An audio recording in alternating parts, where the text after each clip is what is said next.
Hello everyone, how are you doing today? I hope you're all staying safe and well. And ladies and gentlemen, boys and girls, thank you for joining me today. Wherever you are around the world, I hope you're staying safe and I hope that you're all okay. Anyway, thanks for joining me in the video today. It means a lot that you're watching my videos and commenting and subscribing. That really means a lot to me. And thanks for all the recent views and comments. Anyway, it seems at the moment, the way we are as a human race, I think that we're finding difficulty seeing the light at the end of the tunnel. However, things are going to get better, and I hope that you enjoyed the video today, and let's hope that there will be very soon light at the end of the tunnel for all of us, no matter what we're facing. Anyway, I'm going to be running some trains today. Not going to be saying much, just running some good old-fashioned trains, and I hope that you enjoy the video I'm going to do very shortly. Anyway, have a great day, take care, and I'll see you in a bit.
Okay, here's something that I want to recreate eventually, which I've done now, and that is on the Central Line. Certainly during the 1950s, you had a lot of the Eastern Region steam share the Central Line tracks from Stratford, Leighton Junction up to Epping. And here we've got a representation of the J15 with Stratford red side rods making its way along the Central Line towards Epping with a coal train there, running over Fourth Rail metals, London Transport metals as it were. And like I said, during the 1950s it wasn't an uncommon thing for Stratford freight to go up towards Epping, certainly the coal traffic, from Leighton Junction via Temple Mills, then Leighton Junction, and then following the path of the Central Line along the LT tracks up towards Epping. And you would have seen something like this go past certainly in the 1950s, about 1957. This beautiful little J15 from Hornby. This is the one that I super detailed with the red side rods.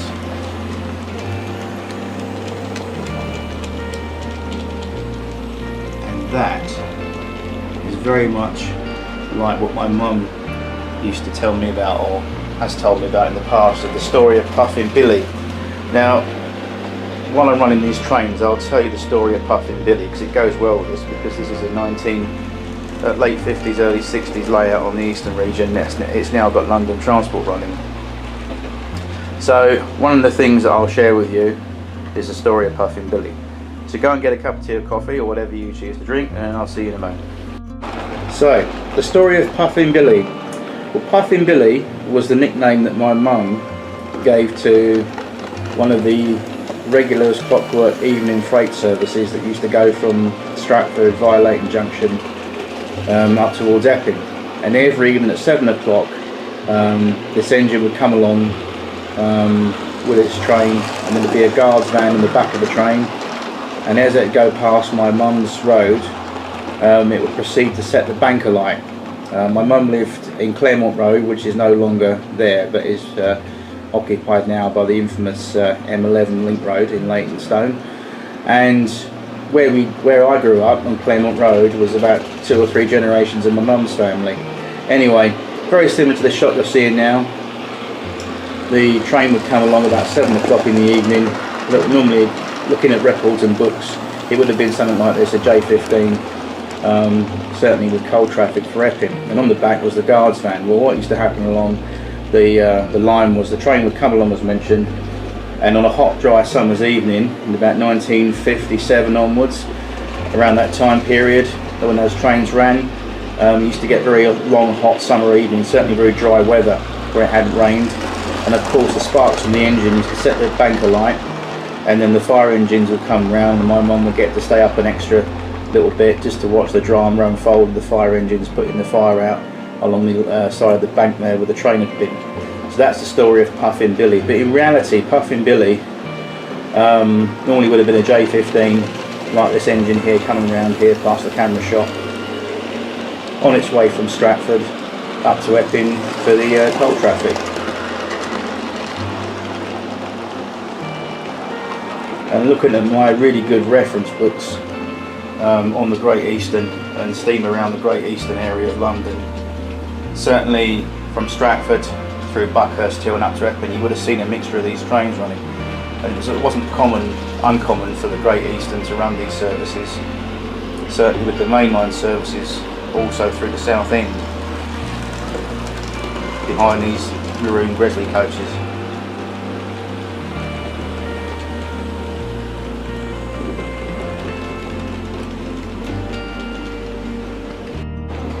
Here's another little story inspired by the shot you're looking at now. Again, my mum grew up in Claremont Road in Leighton, East London, and then obviously I grew up there as well when I got married. But the thing was, when my granddad finished the service he performed during the war, he was in the Rifle Regiment and served in the Second World War.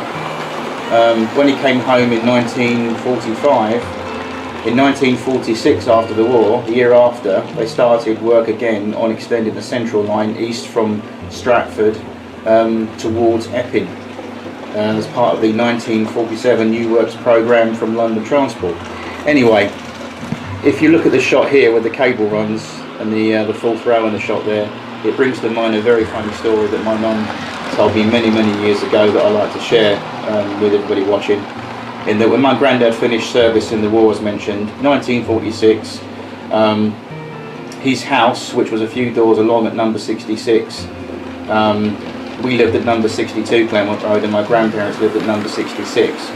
Well, apparently the story goes that one night in 1946, when the Permanent Way Department were laying the conductor rails and the line side cabling for the Central Line extension towards Epping, from Leighton onwards, eastward towards Epping, and also on the west, they were making a lot of noise, and the ganger man, before they lifted the rails, he would give instruction to all his men. Before they lifted, he'd say 1, 2, 3, hey up, and they'd lift the rail, and obviously then lift it into place and then drop it down together as a team. And that was necessary because if they didn't give the shout out for A out, you could trap your fingers and you could have an injury or an accident. So that was why they did it. But my granddad didn't take too kindly to that. The story goes, having come just fresh from the Second World War out in peacetime, he came out of his house, walked a few feet across the road over to the line side wooden fence at the time, and he said to the ganger, "If you don't shut up, I'm going to get my rifle and shoot the lot of you." That was the story. Whether he had his rifle at home, I don't know. I don't think so. But he said something along the lines, if I had my gun, I'd shoot the lot of you. And the response from the ganger man was, "Sorry, Gov, I've got to do that, otherwise the men could have an accident."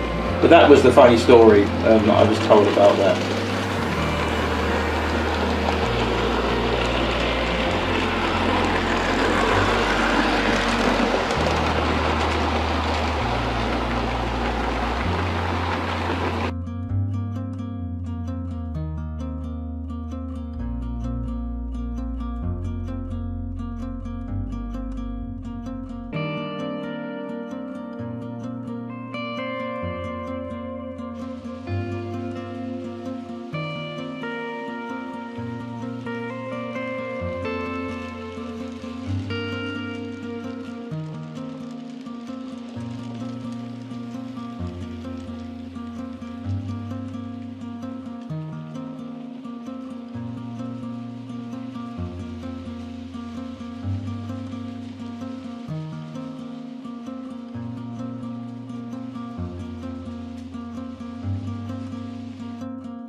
Okay everyone, well before I go, I actually swapped the 2 underground trains over now. I've got the 62 working on the outer circuit, and I've got the 4-car 1938 Heritage unit out today on the other one. So, once again, I hope you've enjoyed the trains today. Let me know if you want to see something else running. If I've got it, I'll arrange it for you, no problem. But more importantly, stay safe.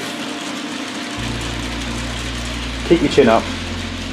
And most of all, have a wonderful day. To you and your family and loved ones and relatives, stay safe. Have a brilliant day, and I'll see you soon. Take care, and thanks for joining me. Bye bye now. Mind the doors.